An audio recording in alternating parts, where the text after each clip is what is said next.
very dark side to him. He was, he didn't feel very comfortable with him, and we theorize that perhaps he told David Madsen, you know, stay away from Andrew Cunanan, you know, don't get involved with him. Andrew, however, was not prepared to stay away from them. He told friends he was moving to San Francisco, but first, he said, he had some business in Minneapolis. And I said to him, I said, well, you know what, you'll be back. And I said that to Andrew, and he looked at me and he goes, trust me, you don't know me, I won't be back. The night before he left, some friends hosted a party for him at a favorite restaurant. A last supper for a departing friend. At one point, it was most peculiar, there was almost silence.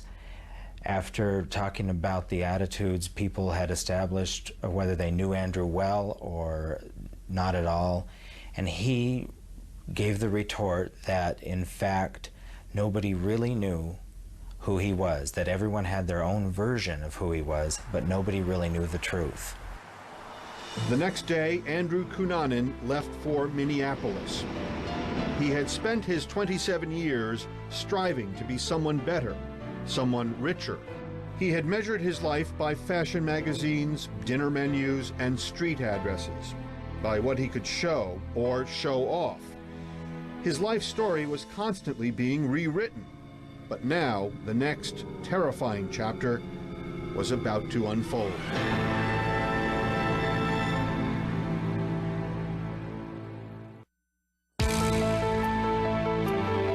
When Andrew Cunanan left San Diego for Minneapolis on April 25th, it seemed he wasn't trying to close a chapter of his life as much as attempting to reopen one.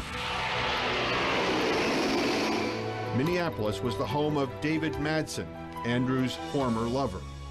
And some of the friends who found out that Andrew was visiting that April weekend said, why are you letting him stay with you? Why are you seeing him? And David Madsen told them, well, Andrew's having a tough time. I just want to help him out. He's not going to stay with me the whole weekend. That night, Andrew and Madsen went out for dinner with some of David's friends from work, and they found Cunanan's behavior odd. This was not the exuberant Andrew of San Diego. I was harassing David for what he was wearing, got a look across the table from Andrew, and a very serious look, and he said, boy, you're really quite the bitch. And I stopped in my tracks. 2 nights later, on April 27th, Andrew invited over Jeffrey Trail, his close friend from San Diego who had recently moved to Minneapolis. But the reunion of the 3 friends was less than pleasant. That night, Madsen's neighbors heard an argument coming from his apartment. We know that neighbors say that they heard a lot of loud yelling. They heard thumping. One neighbor said that around this time he heard somebody say, "Get the F out."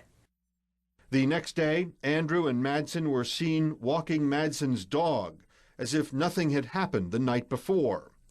But when Madsen failed to show up for work that day and the next, the friends who went out to dinner with him and Andrew began to worry. They go up to his door and they bang on the door. They both think that they hear whispering inside the apartment. And they're knocking on the door saying, "David, come out, what's going on?"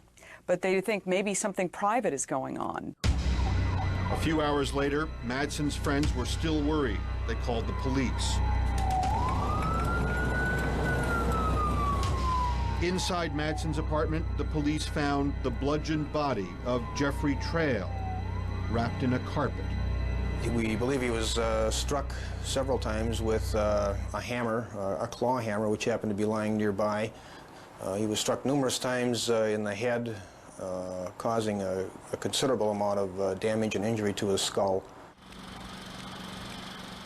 Cunanan and Madsen had vanished, but 4 days later, on May 3rd, 2 fishermen found David Madsen's body by East Rush Lake, 50 miles north of Minneapolis. Madsen had been shot in the head and the back with a .40 caliber pistol.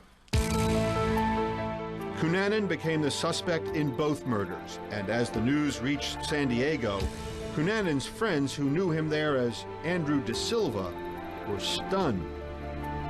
It was Andrew Cunanan's name, along with Andrew De Silva's picture, that threw us into emotional tailspin, and the layers of fabricated years of what we felt were his history here started to fall by the wayside, and the truth, the devastatingly disturbing truth, reared its ugly head. A number of David Madsen's friends believe that Jeffrey Trail was telling David some things about Andrew Cunanan and about Andrew Cunanan's life in San Diego that David Madsen did not know about. Suddenly, all of Cunanan's friends feared for their lives. Maybe he was going to go after all his friends, you know, and I think that drove the fear more than anything. If you can kill the two closest people to you, you can kill anybody. But Andrew Cunanan did not come after his friends in San Diego. Instead, he headed east, driving David Madsen's Jeep to Chicago. There, it appears he went to the Gold Coast townhouse of Chicago real estate tycoon Lee Miglin. On May 4th, the police found Miglin's body in his garage. Miglin had been stabbed repeatedly in the chest with garden shears. His throat was slashed with a saw blade. His head was wrapped in masking tape, resembling the bondage masks worn in S&M films. $2,000 was missing, along with several expensive suits and Miglin's 1994 Lexus. That night, the police discovered a red Jeep Cherokee around the corner from Miglin's townhouse. The car was identified as belonging to David Madsen. Andrew Cunanan was now the prime suspect in 3 murders. Police believe Lee Miglin was a stranger to Cunanan. And the question remained, why would Andrew Cunanan murder him? Did Cunanan kill Miglin for the money? Or did he kill Miglin because he had a grudge against him?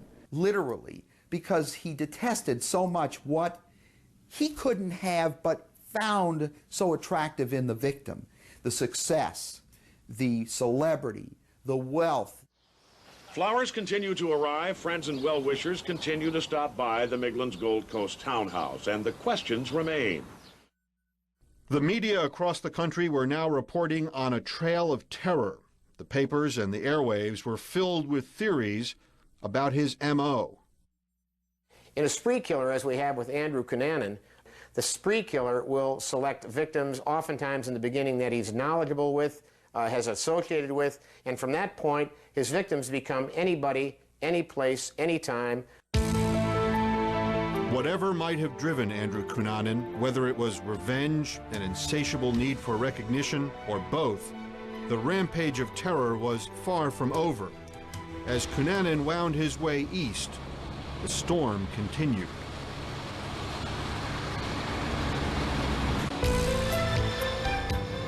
By May 5th, 1997, Andrew Cunanan was a man on the run, suspected of murdering 3 men in cold blood within 1 week, and a man who seemingly behaved as though he thought he could get away with it. Instead of hiding in some secluded, out-of-the-way place, Cunanan headed to New York City, only 1 day after the murder of Chicago millionaire Lee Miglin. You know, I think we have this stereotypic image of the serial killer as kind of a glassy-eyed lunatic, kind of like the ones that we see in slasher films. Actually, they're not like that at all. They have an uncanny ability to look like everybody else. And that's why Cunanan was so difficult to detect. Like most visitors to the Big Apple, Cunanan went shopping. The young man, known for his sophisticated taste, shopped along elegant 57th Street, visiting the original Levi's store. And he went to the movies at least twice. And there's evidence that he also visited this club in the Chelsea district. But on May 8th, Cunanan hit the road again. still driving the 1994 Lexus stolen from Lee Miglin.